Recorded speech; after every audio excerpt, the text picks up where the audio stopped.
Hello students, आप सबको अपने चैनल में स्वागत करती हूँ। आज का ये वीडियो क्लास 9 का गुरुत्वाकर्षण, जो इसका पिछले वीडियो में गुरुत्वाकर्षण का कंप्लीट वन शॉट वीडियो देख चुके हैं, ठीक है ना, जैसे कि आप देख पा रहे हैं।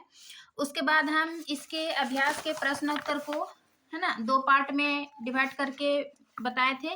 पार्ट 1 में 1 से 11 क्वेश्चन हल किए थे, ठीक है, अभ्यास का। और पार्ट 2 में जो है क्वेश्चन 12 से 22 तक हल किए हैं, ठीक है ना।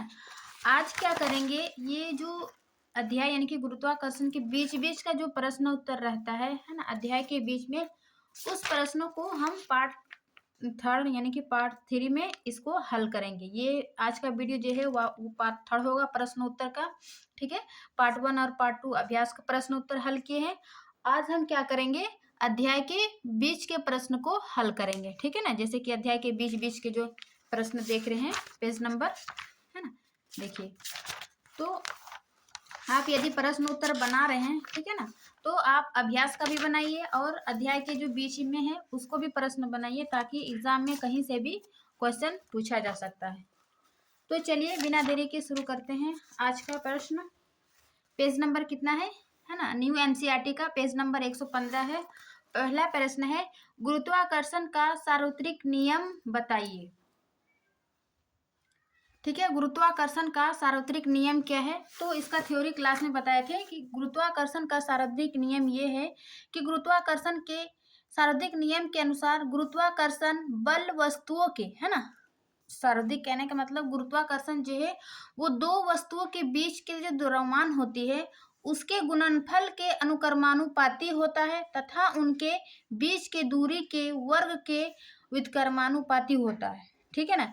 जिन दो वस्तुओं के बीच यह बल लगता है उसे ही गुरुत्वाकर्षण का सार्वत्रिक नियम कहता है। और गुरुत्वाकर्षण का सार्वत्रिक नियम F बराबर capital G m1 into m2, है ना, बटे r²। यही है गुरुत्वाकर्षण का सार्वत्रिक नियम। इसको गणितीय रूप से भी हल करने को कहा जाए, लेकिन सिर्फ अभी डिफिनेशन पूछा है तो इसी है ना, फॉर्मूला को ही उसको भाषा में लिखा है।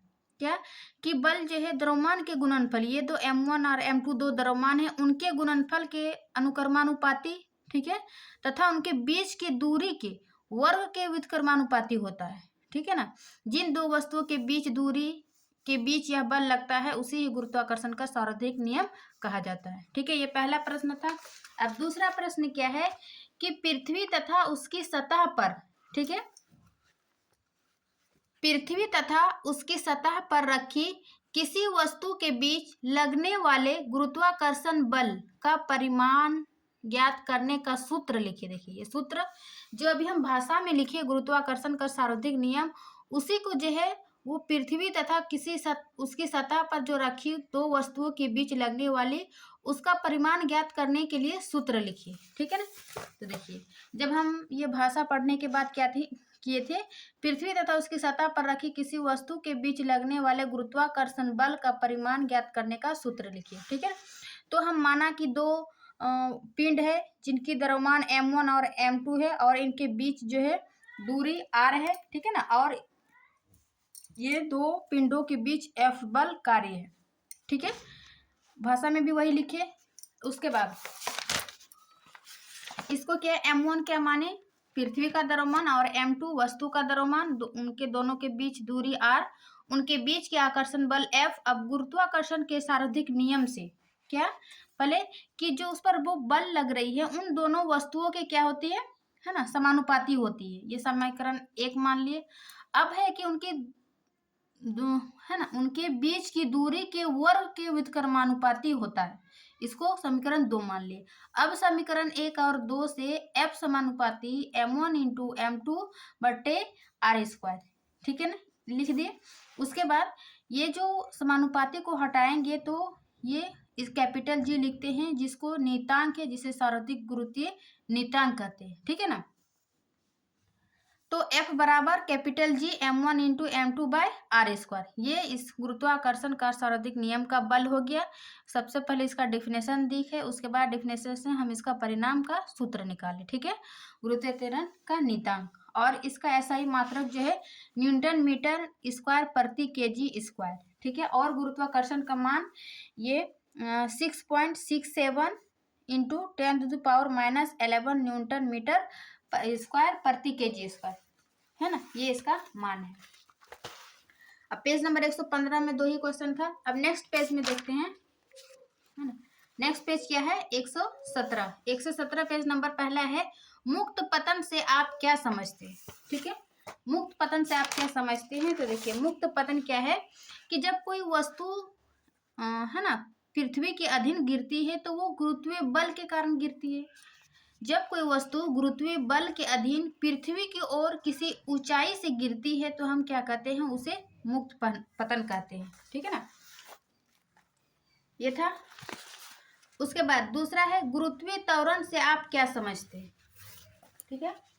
गुरुत्वीय त्वरण, तो गुरुत्वीय त्वरण के बारे में हम क्या पढ़े थे कि पृथ्वी द्वारा किसी पिंड पर जो आरोपित बल को क्या कहेंगे? गुरुत्व कहेंगे। गुरुत्वीय त्वरण पूछ रहा है। गुरुत्वीय त्वरण पृथ्वी के गुरुत्वीय बल के कारण, ठीक है। पृथ्वी अपनी ओर एक गुरुत्वीय बल लग रही है, उस बल के कारण जो उत्पन्न त्वरण होती है, उत्पन्न त्वरण को ही क्या कहेंगे? गुरुत्वीय त्वरण कहेंगे। इसे प्रतीक यानी कि स्मॉल जी से व्यक्त किया जाता है। और जब कोई वस्तु नीचे गिरती है तो उसके वेग में जो है वो परिवर्तन होता है, ठीक है ना। और इस वेग में परिवर्तन से त्वरण उत्पन्न होता है और इसे ही क्या कहेंगे? गुरुत्वीय त्वरण, ठीक है ना। तो ये दूसरा प्रश्न का उत्तर है। अब हम नेक्स्ट पेज में देखते हैं, ठीक है। नेक्स्ट पेज 119 पेज क्वेश्चन 1, किसी वस्तु के द्रव्यमान तथा भार में क्या अंतर है, ठीक है ना। किसी वस्तु के द्रव्यमान तथा भार में क्या अंतर है? तो देखिए, द्रव्यमान और भार में अंतर, यह है द्रव्यमान और भार। द्रव्यमान क्या होती है कि द्रव्यमान किसी वस्तु में, है ना, विद्यमान यानी कि मौजूद पदार्थ की मात्रा है, ठीक है। किसी भी वस्तु में जो उसमें मौजूद रहती है पदार्थ की मात्रा, वही क्या होती है? द्रव्यमान। पहला, द्रव्यमान से वस्तु के जड़त्व की माप होती है। जड़त्व यानी कि गति वाला चैप्टर में बताए थे कि जिसका जितना द्रव्यमान होगा, है ना, वो उसका जड़त्व अधिक होगा, तो द्रव्यमान को जड़त्व से मापी जाती है। फिर है भार में, पहला अंतर कि किसी वस्तु का भार वह बल है ना, जिस बल से पृथ्वी उस वस्तु को आकर्षित करती, ये क्या कहलाया? भार, ठीक है ना, पहला पॉइंट। दूसरा है कि द्रव्यमान यह एक अदिश राशि है, ठीक है, जबकि भार जो है यह एक सदिश राशि है। फिर तीसरा पॉइंट है, इसका एसआई मात्रक केजी यानी कि किलोग्राम होता है। और तीसरा भार का अंतर है, इसका एसआई मात्रक न्यूटन होता है। फिर चौथा पॉइंट, द्रव्यमान एक अचर राशि है, अर्थात इसका मान जो है सभी जगह समान होता है, जबकि भार एक चर राशि है, इसका मान एक स्थान से दूसरे स्थान पर बदलता है ना। यानी कि ये पृथ्वी की सतह पर ही इसका मान जी के मान में परिवर्तन होता है, एक स्थान से दूसरे स्थान। फिर द्रव्यमान कभी भी शून्य नहीं हो सकता और भार का मान शून्य हो सकता है। कहाँ पर शून्य हो सकता है? तो पृथ्वी के केंद्र पर, ठीक है ना। तो ये थी द्रव्यमान और भार में अंतर। अब नेक्स्ट क्वेश्चन देखते हैं, क्वेश्चन नंबर 2, कि किसी वस्तु का चंद्रमा पर भार पृथ्वी के, है ना, पृथ्वी पर इसके भार का 1/6 गुना क्यों होता है?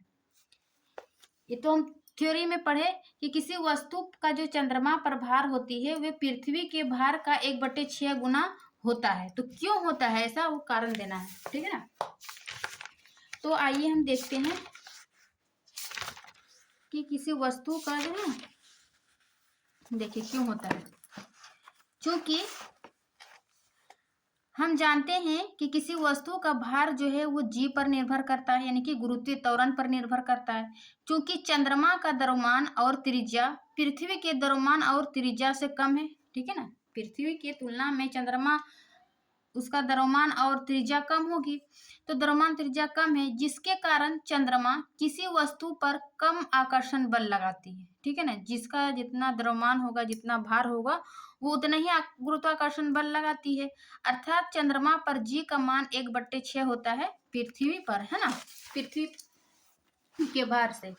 अतः क्या है, किसी वस्तु पर 6 गुना कम गुरुत्वाकर्षण बल लगाती है, अर्थात चंद्रमा पर किसी वस्तु का भार जो है पृथ्वी पर उसके भार का 1/6 गुना होता है। ठीक है, ये कारण देना है आपको। ये दूसरा प्रश्न था। अब है नेक्स्ट पेज का क्वेश्चन क्या है, पेज नंबर 122 का क्वेश्चन। पहला कि एक पतली तथा मजबूत डोरी से बने, ठीक है, एक पतली तथा मजबूत डोरी से बने पट्टे की सहायता से स्कूल बैग को उठाना कठिन होता है, क्यों? प्रश्न कह रहा है कि एक पतली डोरी है, ठीक है ना, और मजबूत है, लेकिन फिर भी जो है स्कूल बैग क्योंकि भारी होती है, हमारे कॉपी के है ना, ये बुक वगैरह रहता है, तो उसको उठाना कठिन होता है, क्यों? इसको कारण देना है, ठीक है ना। तो देखिए क्या है,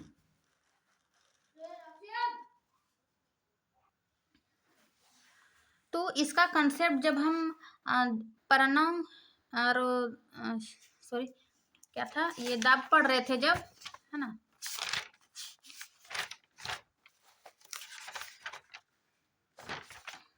प्रणोद तथा दाब, जब प्रणोद तथा दाब हम पढ़ रहे थे उस समय जो है वो दाब का क्षेत्रफल देखे थे।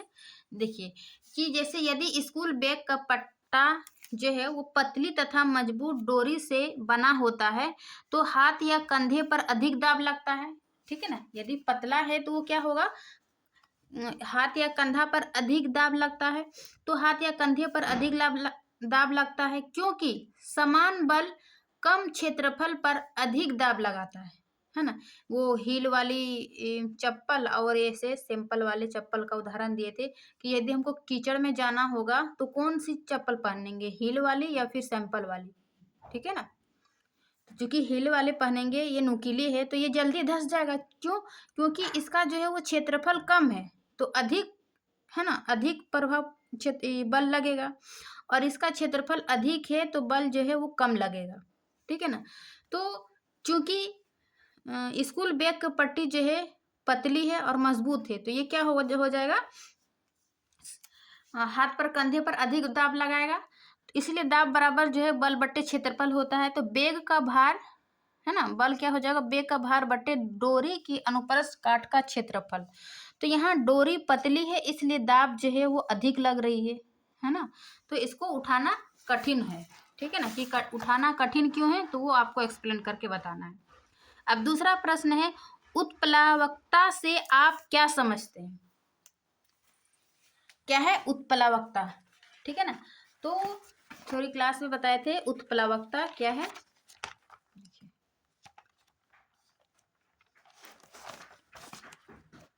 उत्प्लावकता से क्या समझते हैं, तो जब किसी पदार्थ को किसी तरल में पूर्ण या आंशिक रूप से डुबाया जाता है तो उस पर जो है वो ऊपर की दिशा में एक बल लगता है, ठीक है ना, बल को ही प्रणोद बल लगता है जिसे क्या कहेंगे, उत्प्लावकता कहते हैं, ठीक है ना। अब तीसरा प्रश्न है कि पानी की सतह पर रखने पर कोई वस्तु क्यों तैरती है या डूबती है, ठीक है ना। सामान्यतः हम जानते हैं कि जब पानी का, है ना, वस्तु का घनत्व अधिक होगा, अधिक भार है तो वह डूबती है, और हल्की है तो वो पानी में डूबती है। तो लेकिन इसका वैज्ञानिक कारण देना है कि पानी की सतह पर रखने पर कोई वस्तु क्यों तैरती या डूबती है, ठीक है ना। तो इसका आंसर इस प्रकार लिखना है कि जब किसी वस्तु का घनत्व किसी द्रव के घनत्व से कम हो तो वह वस्तु तैरती है। इस स्थिति में वस्तु पर ऊपर की दिशा में लगने वाला जो उत्प्लावन बल है ना, तो उत्प्लावन बल का मान वस्तु के भार से अधिक होता है, इसलिए वह वस्तु तैरती है। और इसी प्रकार जब वस्तु का घनत्व द्रव के घनत्व से अधिक होता है, ठीक है ना, तो इस स्थिति में वह वस्तु डूब जाती है क्योंकि उत्प्लावन बल का मान वस्तु के भार से कम होता है, ठीक है। तो ये किसी कोई वस्तु क्यों तैरती है या डूबती है इसका आंसर होगा।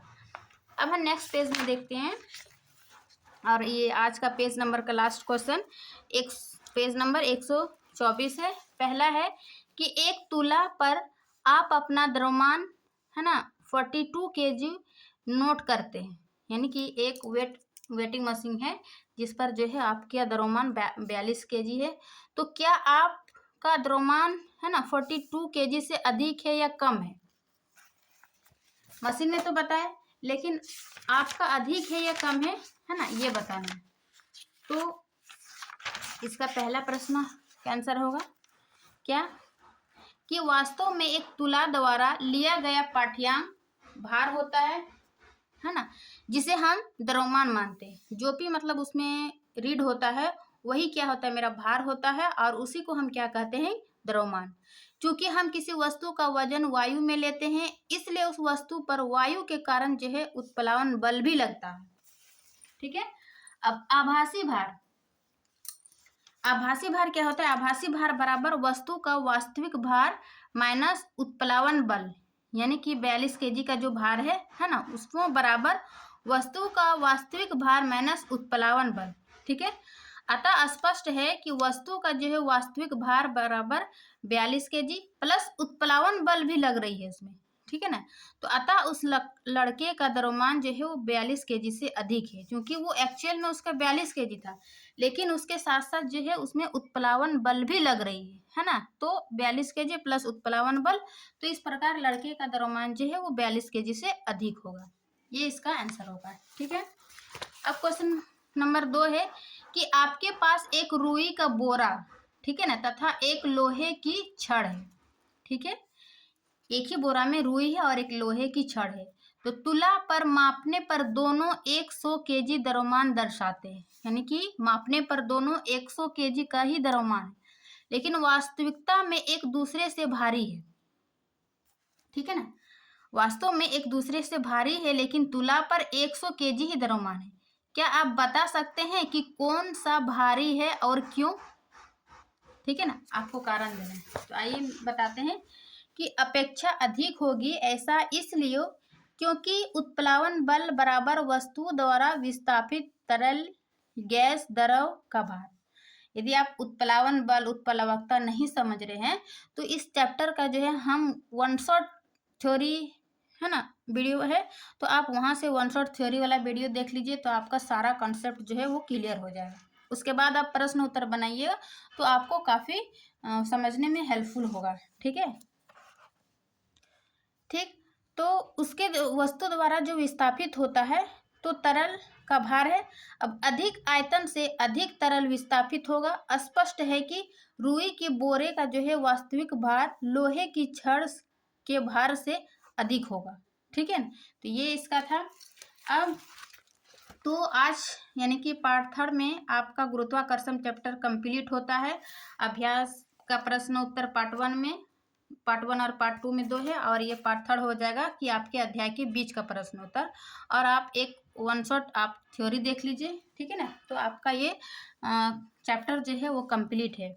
आप चाहे क्लास 9th में हैं या फिर आप किसी भी एग्ज़ाम की तैयारी कर रहे हैं और आप NCERT साइंस पढ़ना चाह रहे हैं, तो आपके लिए ये वन शॉट वीडियो काफ़ी हेल्पफुल रहेगा किसी भी एग्ज़ाम्स की तैयारी करने के लिए। ठीक है। तो आशा करती हूँ कि ये जो वीडियो अच्छी लगी होगी। अच्छी लगी तो लाइक एंड सब्सक्राइब ज़रूर करिए।